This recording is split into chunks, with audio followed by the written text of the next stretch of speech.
For each phase of over-the-road trucking, there's a variety of items that can take your rig out of service. At Rockwell International, we're doing our part to take away at least one of those potential frustrations: transmission downtime. Rockwell's 9 and 13-speed transmissions were designed with ease of operation, durability, and extended service in mind. Now, you'll first notice their superiority with the little touches: the shifter knob that fits your hand perfectly, the firm feel of the shifter while in neutral, the smooth shifting and near vibration-free operation. And many drivers have reported they really enjoy the quiet operation they notice with Rockwell transmissions. Today, we'll look at the operation of both transmissions as well as the different shift patterns. And we'll give you some hints on how to get the most out of your Rockwell transmission. We'll also look at why proper shifting is important and what parts can be damaged by shifting incorrectly. Okay, let's go to our professional truck driver, Ray Clausen, and discuss the new 9-speed transmission. Ray? Thanks, Jim.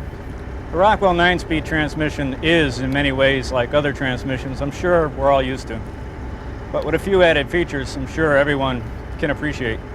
Let's take a look. First of all, the Rockwell shift knob is well designed. The range selector is located right where it should be. As Jim was mentioning before, there's no slop in neutral, and the gear shift lever stays right where you leave it. I really like the feel of the Rockwell transmission, and I'm sure you will too. We'll be returning to Ray in a moment to put the transmission through its paces. But first, let's look at the 9-speed shift pattern. Now, the 9-speed transmissions have 9 forward and 2 reverse speeds and are offered in direct drive and overdrive.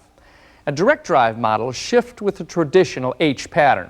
Overdrive models have 2 different patterns. The RMO models reverse the position of the 3, 4, and 7/8 shifts. And the RMX model, well, it allows you to use the traditional H pattern like the 9-speed direct transmission. An air shift system is used to select between the high and low range of operation.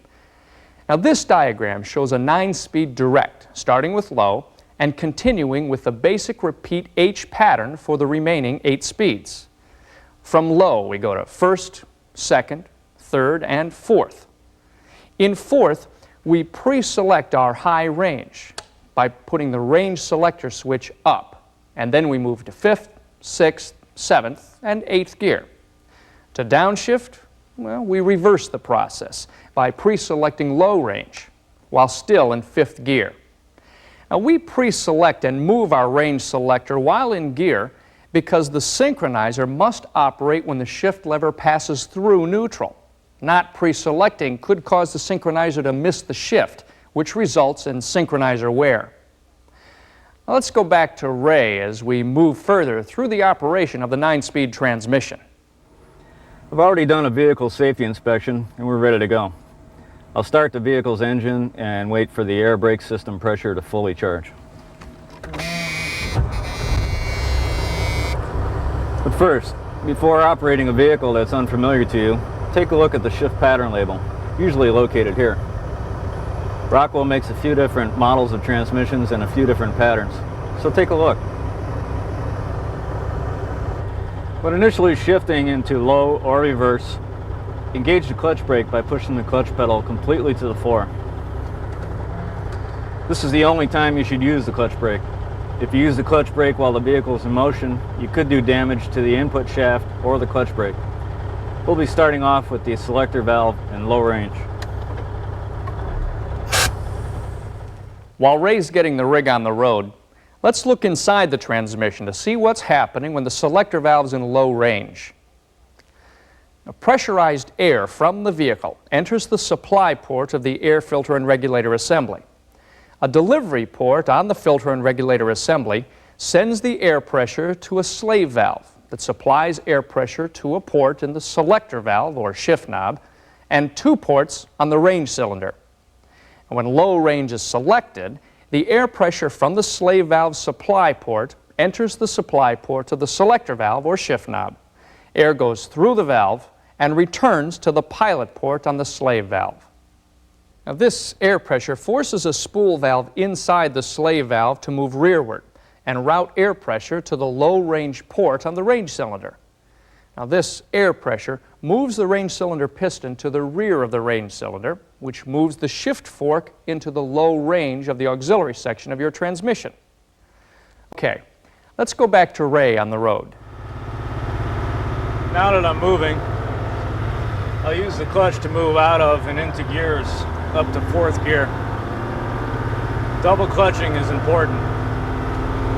Keeps the gears moving near the RPM of the engine and reduces stress while engaging each gear. Once I'm in 4th gear, I'll move the selector switch here on the shift knob to the high range position. This is known as pre-selecting.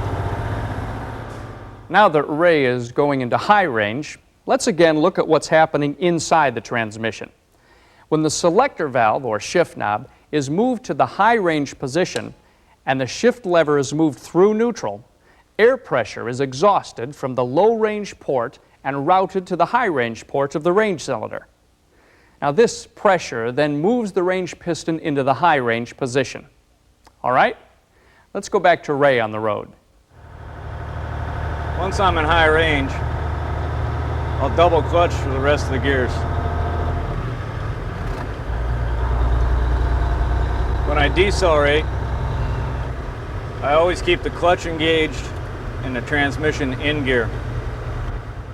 Now that's an excellent point Ray just made. By coasting in neutral with the clutch disengaged, the lubricant stops flowing to the main shaft thrust washers and can cause component failure. Also, if your finger slips while you're in gear and moves the range selector to low while traveling at a good rate of speed, don't worry. Lockout features in the shift bar housing prevent the range cylinder from shifting. Downshift, we do the reverse. You pre-select your low range while in 5th gear.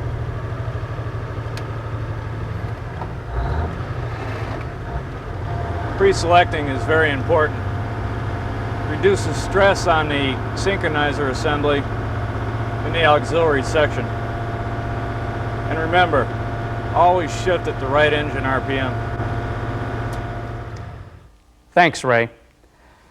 Now, we realize many of the ideas we're covering today are things you already know and understand.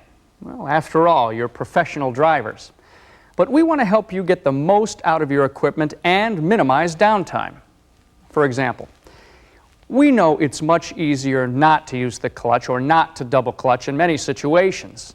But it's also easy to miss with the engine RPMs. And when you do, heavy sliding collar damage can occur, and shifting will become very hard. If enough damage is done, the transmission can slip out of gear.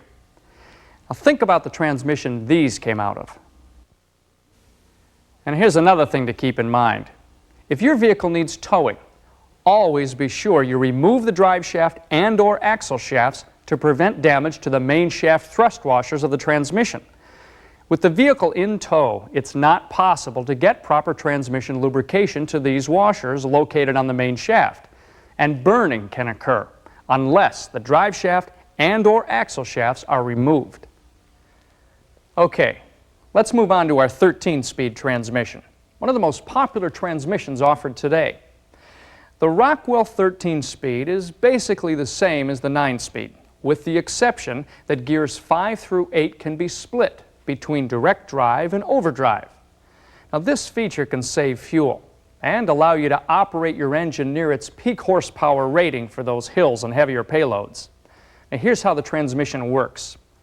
The first 4 gears operate with the selector valve in low, exactly like the 9-speed transmission. But after selecting high range, gears 5 through 8 make use of an additional splitter circuit to split the gears between direct drive and overdrive. Now this reduces the speed drop that occurs during high range shifts. Let's go back to the field where Ray is standing by. The 13-speed shift knob is virtually identical to the 9-speed knob in look and feel, except for the splitter switch located here on the left side of the knob. Use the splitter switch in high range only in 5th through 8th gear.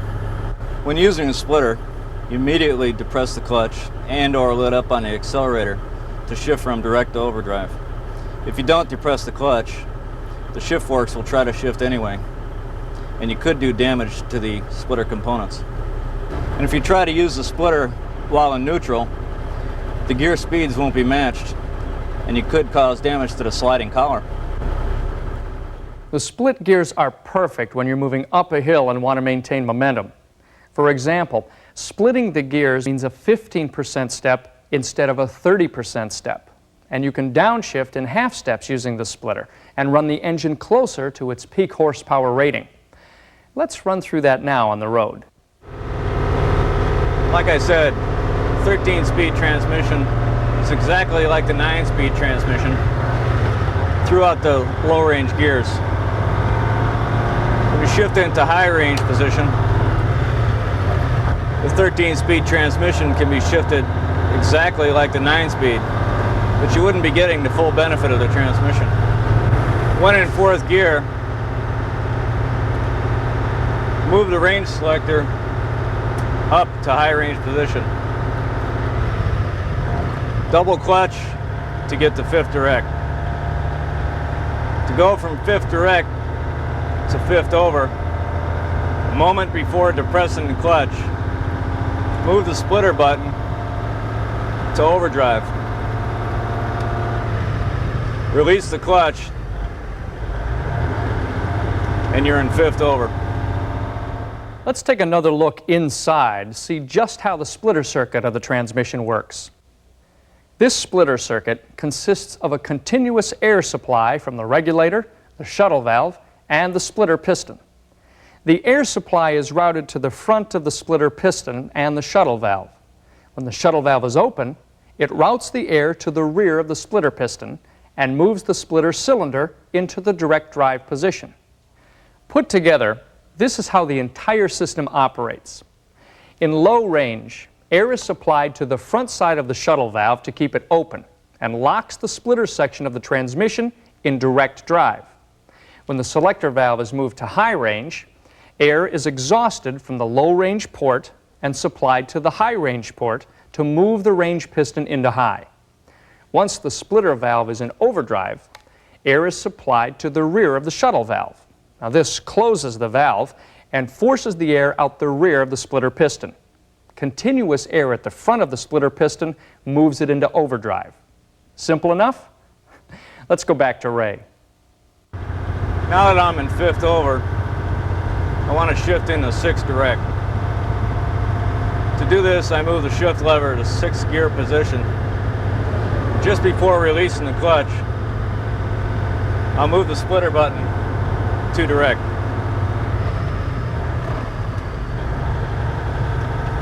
I'll do this all the way up to 8th gear. Downshifting is where I really enjoy this 13-speed transmission. When climbing a grade, I can downshift within a gear without moving the lever. All in all, I really enjoy this Rockwell transmission. Let's review the points that Ray made. We'll start with an example of going from 6th direct to 6th overdrive. Move the splitter and then immediately let up on the accelerator or depress the clutch. If you don't clutch right away, you can damage the shift forks. And if you use the splitter while in neutral, well, the system could be shock loaded and damage to the sliding collar can occur. Therefore, Rockwell recommends that when, for example, you're going from 7th direct to 6th overdrive, you depress the clutch, make the lever shift, and then, before you let up on the clutch, move the splitter button. And for the same reasons as the 9-speed transmission, always use the clutch and pre-select your range. Also, at the end of the day, drain the moisture out of your air tanks to keep contaminants out and avoid damage. Well, there you have it, Rockwell's new 9 and 13-speed transmissions. Both are designed to give you top-notch performance for the long haul. Durability is key to everyone in our business, and each Rockwell transmission is a component you'll rely on day in and day out.